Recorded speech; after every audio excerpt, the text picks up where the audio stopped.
Alors, est-ce qu'on a affaire à deux jeunes gens monstrueux? Bah oui, écoute, c'est vraiment épouvantable cette affaire et c'est vrai que ça nous laisse sans voix en fait parce que on a l'impression qu'on est arrivé à un niveau de violence dans cette société ou d'indifférence à l'autre qui est complètement ahurissant.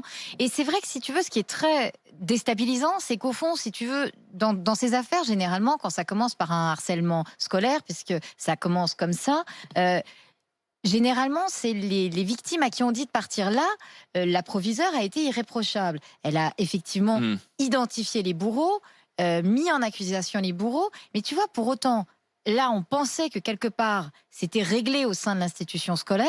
Sauf que non, en fait, ça s'est déporté ailleurs, ça s'est déporté dehors. Et cette gamine qui se savait menacée, qui avait parlé à ses parents, Oui, oui. tout était vraiment, pour le coup, tout était soi-disant sous contrôle. Oui, Tu vois ce que je veux dire? l'institution, l'éducation avait réglé l'affaire entre guillemets de harcèlement, C'est ça. de publication sur les réseaux. Le jeune homme devait être exclu d'ailleurs, hein. C'est ça. C'était prévu, il devait passer en conseil de discipline. Et pour Mais autant- la vengeance était en train de s'établir et de se Exactement. fomenter. Et après, si tu veux, c'est vrai moi j'ai des enfants de cet âge.